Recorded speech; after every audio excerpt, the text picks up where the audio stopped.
केरल राज्य के घने जंगलों और ऊंची पहाड़ियों के बीच स्थित सबरीमाला मंदिर अपने आप में कई रहस्यों को समेटे हुए है। ये कोई साधारण मंदिर नहीं है, क्योंकि यहाँ भगवान अयप्पा की पूजा की जाती है, जिन्हें भगवान शिव और भगवान विष्णु के दिव्य संयोग से उत्पन्न पुत्र माना जाता है। लेकिन ये संयोग आखिर संभव कैसे हुआ और इसके पीछे की पूरी कथा क्या है, यही इस मंदिर का सबसे बड़ा रहस्य माना जाता है।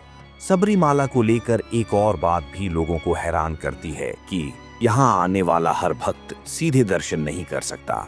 मान्यता है कि दर्शन के लिए कठिन नियमों का पालन करना पड़ता है और यात्रा भी आसान नहीं होती। यही कारण है कि इस मंदिर को केवल आस्था का केंद्र नहीं, बल्कि तपस्या और संयम की परीक्षा का स्थान भी कहा जाता है। और जब हम इस मंदिर के रहस्यों की खोजबीन करते हैं, तो हमें पता चलता है कि सबरीमाला का संबंध केवल एक परंपरा से नहीं, बल्कि कई प्राचीन कथाओं, मान्यताओं और घटनाओं से जुड़ा हुआ है, जिनके बिना भगवान अयप्पा और सबरीमाला की कहानी अधूरी रह जाती है।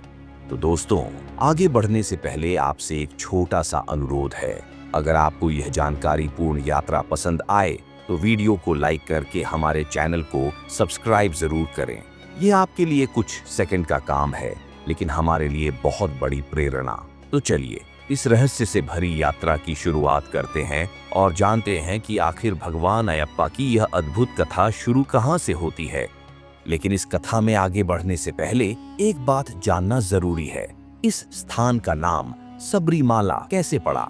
मला का अर्थ होता है पर्वत और सबरी का संबंध रामायण की महान भक्त शबरी माता से जोड़ा जाता है। मान्यता है कि शबरी माता ने वर्षों तक भगवान श्री राम की प्रतीक्षा की थी और वनवास के दौरान जब श्री राम उनके आश्रम आए तो शबरी ने उन्हें प्रेम पूर्वक फल अर्पित किए। यही कारण है कि इस पर्वत क्षेत्र को शबरी से जुड़ी आस्था के कारण शबरी का पर्वत माना गया और धीरे धीरे इसे सबरीमाला कहा जाने लगा। यही वजह है कि सबरीमाला की पवित्र भूमि केवल भगवान अयप्पा की भक्ति से ही नहीं, बल्कि प्राचीन रामायण कालीन स्मृतियों से भी जुड़ी मानी जाती है। अब चलिए उस दिव्य रहस्य की ओर चलते हैं, जहां से भगवान अयप्पा की जन्म कथा का आरंभ होता है। बहुत समय पहले महिषासुर नामक असुर ने कठोर तपस्या करके ब्रह्मा को प्रसन्न किया। ब्रह्मा ने उसे वरदान मांगने को कहा तो महिषासुर ने अमृता मांगी, लेकिन ब्रह्मा ने कहा कि जिसने जन्म लिया है उसकी मृत्यु निश्चित है, इसलिए अमृता संभव नहीं। तब महिषासुर ने चालाकी से वर बदला और मांगा कि उसका वध केवल एक स्त्री के हाथों ही हो सके। महिषासुर यह सोचकर खुश हो गया कि कोई स्त्री उसे मार नहीं सकती, क्योंकि वह स्त्रियों को कमजोर मानता था। वरदान मिलते ही उसका अहंकार बढ़ गया और उसने तीनों लोकों में अत्याचार शुरू कर दिए। उसका आतंक इतना बढ़ गया कि देवता भी विवश हो उठे। अंत में देवता भगवान शिव के पास पहुंचे और सहायता मांगी, लेकिन समस्या यह थी कि महिषासुर का अंत केवल एक स्त्री ही कर सकती थी। तब भगवान शिव ने माता पार्वती से कहा कि अब समय आ गया है कि वे दुर्गा रूप धारण करें। माता पार्वती ने देवी दुर्गा का स्वरूप लिया और भयंकर युद्ध के बाद महिषासुर का वध कर दिया। लेकिन यह कथा यहीं समाप्त नहीं होती, क्योंकि महिषासुर की मृत्यु के बाद उसकी बहन महिषी अपने भाई की मृत्यु से क्रोधित हो गई।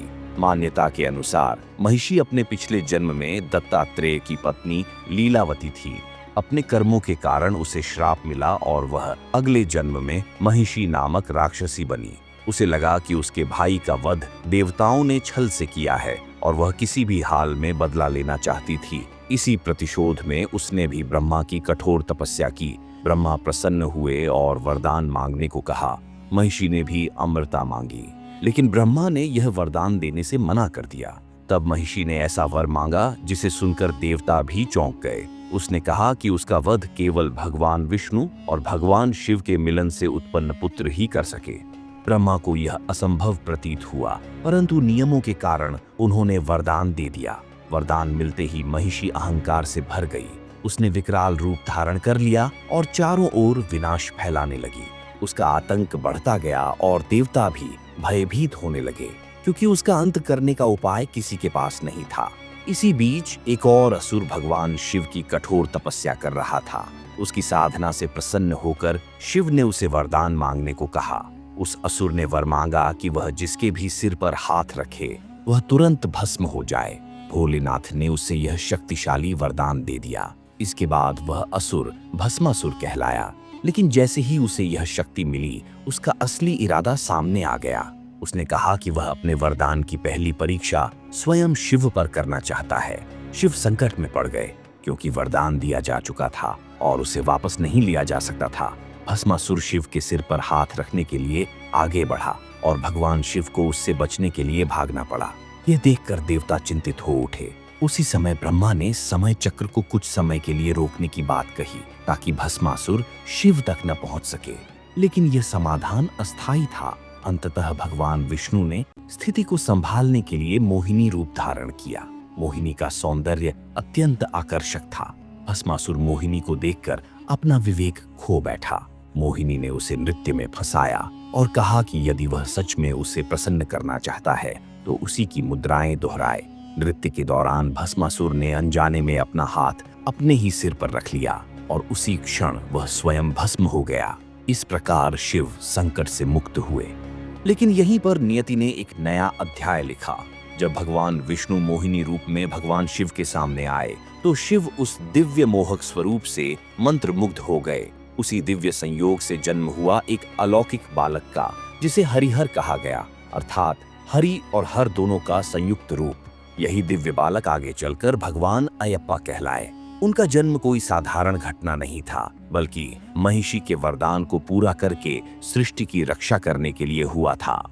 अब कथा धरती पर आती है। दक्षिण भारत के पंडालम राज्य में राजा राजशेखर संतानहीन थे। वे संतान प्राप्ति की इच्छा से पंपा नदी के किनारे जंगल में कठोर तपस्या कर रहे थे। एक रात उन्हें दूर से एक बच्चे के रोने की आवाज सुनाई दी। वे उस आवाज का पीछा करते हुए आगे बढ़े तो उन्होंने एक टोकरी में दिव्य तेज से चमकता हुआ शिशु देखा। राजा आश्चर्य में पड़ गए कि जंगल में यह बालक कौन और कैसे आया। तभी वहां एक महात्मा प्रकट हुए और बोले कि यह कोई साधारण बालक नहीं है। वे राजा से बोले कि इस बालक को महल ले जाइए और इसका पालन पोषण कीजिए। जब यह 12 वर्ष का होगा तब इसका दिव्य उद्देश्य प्रकट होगा। इतना कहकर वह महात्मा अंतर्ध्यान हो गए। राजा राजशेखर शिशु को महल ले आए और उसका नाम मणिकंदन रखा। कुछ समय बाद राजा और रानी को अपना जैविक पुत्र भी हुआ, जिसका नाम राजराजन रखा गया। दोनों भाई साथ बड़े हुए, लेकिन मणिकंदन की बुद्धि, साहस और क्षमताएं असाधारण थीं। वह वेद शास्त्र और युद्ध कला में निपुण हो गया। उसकी दिव्यता दिन ब दिन प्रकट होने लगी। जब मणिकंदन की शिक्षा पूर्ण हुई तो उसने अपने गुरु से गुरु दक्षिणा मांगने का आग्रह किया। गुरु उसकी असली पहचान समझ चुके थे। उन्होंने परीक्षा के रूप में अपने जन्म से अंधे और गूंगे पुत्र के लिए दृष्टि और वाणी मांगी। मणिकंदन ने प्रेम पूर्वक उस बालक के सिर पर हाथ रखा और वह तुरंत देखने बोलने लगा। यह चमत्कार पूरे राज्य में फैल गया और लोगों का विश्वास दृढ़ हो गया कि मणिकंदन कोई साधारण मानव नहीं।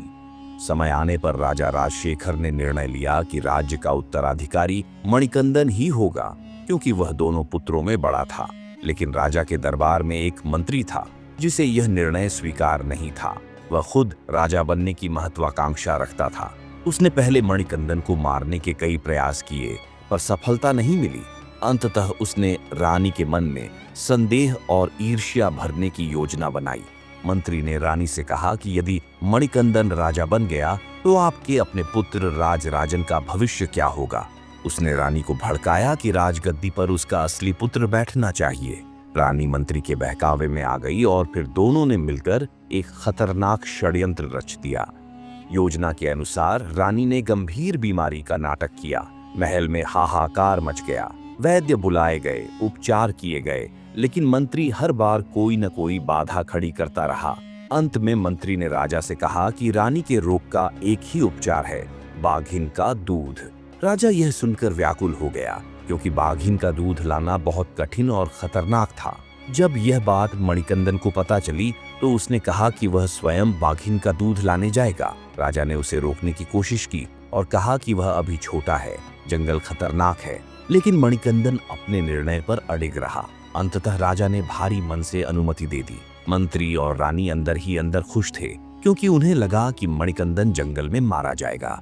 मणिकंदन ने अपने साथ सेना ले जाने से मना कर दिया। वह केवल पूजा सामग्री, आवश्यक वस्तुओं और एक 3 आंखों वाला नारियल लेकर भगवान शिव का स्मरण करते हुए जंगल की ओर निकल पड़ा। लेकिन यह यात्रा केवल बाघिन का दूध लाने के लिए नहीं थी। यही वह समय था जब महिषी का वध होना तय था। जंगल में पहुंचते ही महिषी ने मणिकंदन का रास्ता रोका। दोनों के बीच भयंकर युद्ध हुआ। युद्ध में मणिकंदन की शक्ति देखकर महिषी चकित रह गई, पर वह अपने अहंकार के कारण पीछे नहीं हटी। संघर्ष बढ़ता गया और अंततः अजू नदी के पास निर्णायक युद्ध हुआ। मणिकंदन ने महिषी को परास्त कर दिया। महिषी को अपनी हार का एहसास हुआ और उसे समझ आ गया कि मणिकंदन कोई साधारण मानव नहीं बल्कि हरि और हर के पुत्र हैं। उसने अपनी भूल स्वीकार की और मृत्यु को गले लगा लिया। महिषी के वध के बाद भगवान शिव प्रकट हुए और मणिकंदन से बोले कि अब समय है कि वह अपनी असली पहचान प्रकट करे। उसी समय देवराज इंद्रबाघ का रूप लेकर मणिकंदन के साथ गए। जब मणिकंदन बाघों के झुंड के साथ महल पहुंचा तो महल के लोग डर से कांप उठे। मंत्री और रानी का चेहरा सफेद पड़ गया। राजा को अब सच्चाई समझ आ चुकी थी। रानी और मंत्री ने अपनी गलती स्वीकार की और क्षमा मांगी। मणिकंदन ने करुणा से सबको आशीर्वाद दिया और अंतर्ध्यान हो गए।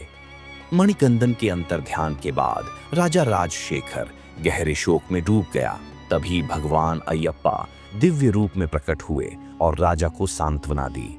उन्होंने राजा से कहा कि उनका कार्य पूर्ण हो चुका है और अब सबरीमाला पर्वत पर उनका मंदिर बनाया जाए, जहां भक्त कठिन तपस्या के बाद ही दर्शन कर सकें। राजा ने भगवान की आज्ञा का पालन किया और सबरीमाला पर्वत पर मंदिर का निर्माण कराया। मान्यता के अनुसार भगवान परशुराम ने स्वयं भगवान अयप्पा की मूर्ति गढ़ी और मकर संक्रांति के पावन दिन उसे मंदिर में स्थापित किया।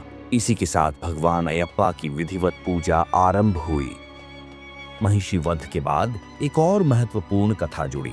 कहा जाता है कि महिषी वध के बाद वह एक सुंदर स्त्री के रूप में परिवर्तित हो गई और उसने बताया कि वह श्राप के कारण राक्षसी बनी थी। उसका असली नाम मल्लिकापुरथम्मा था। श्राप मुक्त होने के बाद उसने भगवान अयप्पा से एक इच्छा प्रकट की। वह उनकी पत्नी बनकर जीवन भर उनकी सेवा करना चाहती थी। लेकिन भगवान अयप्पा ब्रह्मचारी थे और उन्होंने ब्रह्मचर्य व्रत लिया था, इसलिए विवाह उनके लिए संभव नहीं था। फिर भी मल्लिकापुरथम्मा की भावना का सम्मान करते हुए उन्होंने एक वचन दिया कि वह पर्वत पर तप में लीन रहेंगे और दूर दूर से भक्त कठिन यात्रा करके उनके दर्शन के लिए आएंगे। जिस दिन भक्तों का आना बंद हो जाएगा उसी दिन वे मल्लिकापुरथम्मा से विवाह करेंगे। यह सुनकर मल्लिकापुरथम्मा प्रसन्न हुई और कहा जाता है कि वह आज भी उसी प्रतीक्षा में भगवान अयप्पा के निकट अपने स्थान पर विराजती हैं। इसी कथा को कुछ परंपराओं में महिलाओं के प्रवेश नियम से भी जोड़कर देखा जाता है। अब समझ आता है कि सबरीमाला मंदिर को साधारण तीर्थ क्यों नहीं माना जाता। यहाँ की यात्रा नियमों और तपस्या से जुड़ी हुई है। कहा जाता है कि यात्रा पर निकलने वाला प्रत्येक भक्त पहले 41 दिनों तक व्रत करता है। इन 41 दिनों में ब्रह्मचर्य का पालन, सात्विक भोजन, क्रोध, लोभ, ईर्ष्या से दूरी और अनुशासन पूर्ण जीवन आवश्यक माना जाता है। भक्त हर व्यक्ति को स्वामी कहकर संबोधित करता है, जिससे अहंकार समाप्त हो और सेवा भाव जागे। इसके बाद भक्त घने जंगल और ऊंची पहाड़ियों को पार करके मंदिर तक पहुंचता है। इस यात्रा की विशेष पहचान है सिर पर रखी जाने वाली 2 हिस्सों वाली पवित्र पोटली, जो दीक्षा के साथ बांधी जाती है। इसके एक हिस्से में भगवान अयप्पा को अर्पित करने योग्य सामग्री रहती है और दूसरे हिस्से में यात्री का निजी सामान। इसे सिर पर रखकर चलना विनम्रता और तपस्या का प्रतीक माना जाता है। यह भी मान्यता है कि इस पोटली के बिना भक्त मंदिर की 18 पवित्र सीढ़ियां नहीं चढ़ सकता। ये 18 सीढ़ियां केवल मार्ग नहीं मानी जाती, बल्कि आध्यात्मिक रूप से तप और त्याग का द्वार मानी जाती है। कहा जाता है कि समय के साथ इन सीढ़ियों पर पंचधातु यानी 5 धातुओं के मिश्रण की परत भी चढ़ाई गई, जिससे इनका धार्मिक महत्व और भी बढ़ गया। मंदिर के मुख्य परिसर में पहुंचने पर श्रद्धालु एक अलग ही दिव्यता अनुभव करता है। मान्यता है कि गर्भगृह की छत स्वर्ण से मढ़ी हुई है और दूर से ही वह चमक भक्तों का मन श्रद्धा से भर देती है। सबरीमाला की यात्रा का सबसे महत्वपूर्ण समय मकर संक्रांति के आसपास माना जाता है। इसी समय भगवान अयप्पा के पवित्र स्वर्ण आभूषण पंडालम से जुलूस के रूप में लाए जाते हैं। ये जुलूस भक्तों के लिए बहुत दिव्य माना जाता है और जब यह आभूषण मंदिर पहुंचते हैं तो पूरे वातावरण में भक्ति और श्रद्धा की लहर दौड़ जाती है। इसी समय मकरविलक्कू पर्व मनाया जाता है, जिसमें पहाड़ी क्षेत्र में एक विशेष प्रकाश दिखाई देने की मान्यता है। कुछ लोग इसे दिव्य संकेत मानते हैं और कुछ इसे परंपरागत दीप प्रज्वलन से जोड़ते हैं, लेकिन यह पर्व आज भी रहस्य और आस्था दोनों का केंद्र बना हुआ है। अब अंत में सबरीमाला यात्रा से जुड़ी एक ऐसी बात का उल्लेख भी किया जाता है जिसे लेकर अलग अलग मत पाए जाते हैं। इस विषय पर यह स्पष्ट करना जरूरी है कि यह मंदिर का कोई आधिकारिक नियम, आदेश या अनिवार्य परंपरा नहीं मानी जाती, बल्कि इसे अधिकतर लोक कथा और स्थानीय मान्यताओं के रूप में ही देखा जाता है। कुछ लोगों के अनुसार सबरीमाला यात्रा के पारंपरिक मार्ग में इरुमेली नामक स्थान एक महत्वपूर्ण पड़ाव है। वहां अयप्पा मंदिर के पास वावर से जुड़ी एक मस्जिद का भी उल्लेख मिलता है। कई श्रद्धालु इसे सद्भाव और सह अस्तित्व के प्रतीक के रूप में देखते हैं और कुछ यात्री वहां कुछ क्षण रुककर सम्मान प्रकट करते हैं। कुछ परंपराओं में परिक्रमा जैसी बात भी सुनने को मिलती है, लेकिन यह हर यात्री के लिए एक जैसा नियम हो ऐसा नहीं है। अलग अलग क्षेत्रों और लोगों में इसके बारे में भिन्न भिन्न मान्यताएं देखने को मिलती हैं। इसलिए इसे ऐतिहासिक प्रमाण के रूप में नहीं बल्कि लोक विश्वास के रूप में समझना अधिक उचित माना जाता है।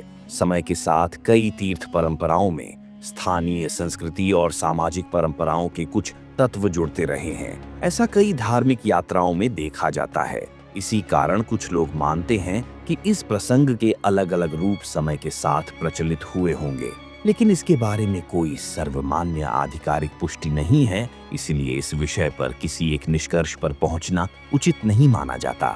इसी वजह से आज के समय में कई श्रद्धालु अपनी सुविधा, समय और मार्ग व्यवस्था के अनुसार वैकल्पिक मार्ग भी चुनते हैं। जहां पारंपरिक रूप से इरुमेली वाला लंबा जंगल मार्ग प्रसिद्ध माना जाता है, वहीं अब कई लोग वंदी पेरियार मार्ग, चालकायम मार्ग और आधुनिक व्यवस्थाओं के अनुसार निलक्कल पंपा मार्ग से पंपा पहुंचकर आगे पैदल यात्रा करते हैं। इस प्रकार सबरीमाला की यात्रा आस्था, परंपरा और समय के बदलाव, इन सब का मिला जुला स्वरूप बन चुकी है और यही इसकी सबसे बड़ी विशेषता भी मानी जाती है। इस प्रकार सबरीमाला मंदिर केवल एक स्थान नहीं बल्कि एक ऐसी आध्यात्मिक यात्रा है जिसमें पहले भगवान अयप्पा की जन्म कथा का दिव्य रहस्य जुड़ा है, फिर धरती पर उनका अवतार और उद्देश्य प्रकट होता है और अंत में भक्त तपस्या, व्रत और नियमों का पालन करके भगवान के दर्शन के योग्य बनता है। यही कारण है कि सबरीमाला को केवल मंदिर नहीं बल्कि आत्मशुद्धि और साधना की भूमि कहा जाता है। तो दोस्तों, ये थी सबरीमाला मंदिर और भगवान अयप्पा से जुड़ी रहस्यमयी और दिव्य कथा। उम्मीद है आपको यह कहानी पसंद आई होगी और आपको इससे कुछ नया जानने को मिला होगा। अगर आपको हमारा यह वीडियो अच्छा लगा हो तो इसे लाइक करें, अपने दोस्तों के साथ शेयर करें और ऐसे ही और रहस्यमयी धार्मिक किस्सों के लिए चैनल को सब्सक्राइब करना न भूलें। आप सबका बहुत बहुत धन्यवाद। जय अयप्पा।